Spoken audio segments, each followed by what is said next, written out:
meron tayong paraan natin kung paano natin mahalin ang isang tao. Halimbawa, Pero pag ang pag-uusap, yung pagmamahal sa Diyos o pag-ibig sa Diyos, hindi dapat sa paraan natin.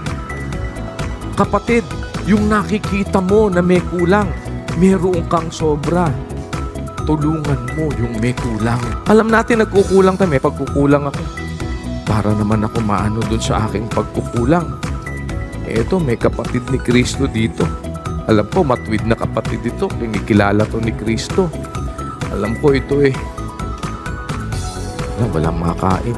Meron naman akong sobras. Di kaya mas makikita natin ngayon yung sinabi ng ating Panginoong Kristo. Hali kayo, mga pinagpala ng aking Ama. Manahin ninyo ang kaharian